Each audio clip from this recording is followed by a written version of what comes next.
Okay, we're gonna teach you how to use your Garmin for the pool setting or open water, but in this case pool. So you have to scroll down or up using these two buttons to find pool.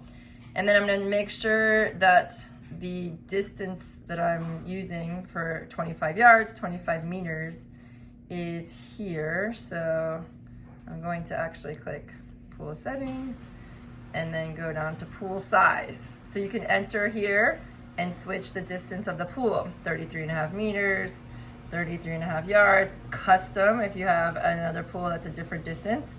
But I swim in a yard pool, so I'm gonna push enter. And then this is the main screen, but when you're swimming, you actually wanna be looking at, so you have to push start. So you're gonna push off the wall. Every time you leave the wall, you're gonna push start. And then the rest of the time, you're only gonna be hitting lap, okay? So we're gonna pretend I started my warm up and we're pushing off the wall and we're swimming. Let's say we're swimming at 50 yards or 25 yards. When I get to the wall and rest, I'm gonna put lap. So this is the main screen we're always gonna be looking at when we're resting on the wall. And it's black. Notice that when your black screen is on, it means you're resting and you're not moving. So important numbers to consider: how long you just swam. So the distance of your last lap. So maybe you lost track and you were doing a 500 and you get to the wall and you hit lap and it says 450 here. You know you need to do extra 50 yards. Rest timer is also important, right? How long the rest that you're taking depending on the interval that we're giving you in training. And in the beginning you might need to rest more, but as you get in better shape you want to rest less. Repeat on is really important. So say I told you to do 10 times 50 on 2 minutes. You would use this repeat on, and every 2 minutes you would leave, okay, and hit lap. And what that does is the faster you go for the 50, you get more rest. And the slower you go for the 50, you get less rest.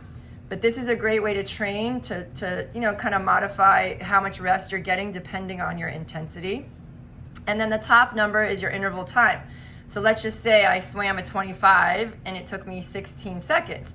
If I'm trying to do repeats, it's important to look at that number because that's how you train yourself to be consistent and try to hit the number. And say your goal is to go from 30 seconds to 25 seconds.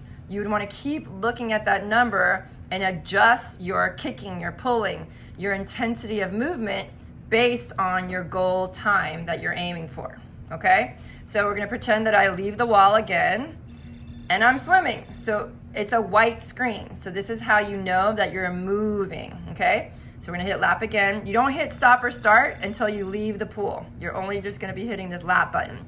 Now say you're gonna do kicking or you're gonna do drills.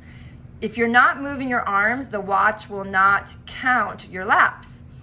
So you can keep track of your own laps by scrolling up to drill log.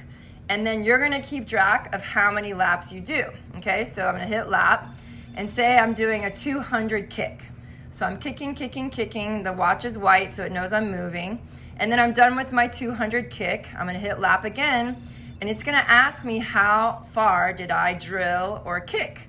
So I'm gonna scroll up to 200, push enter, and now it has saved that amount of time and distance rather for the kick or for the drills. Because a lot of people get confused when they do a swim and it's not counting when their arms aren't moving.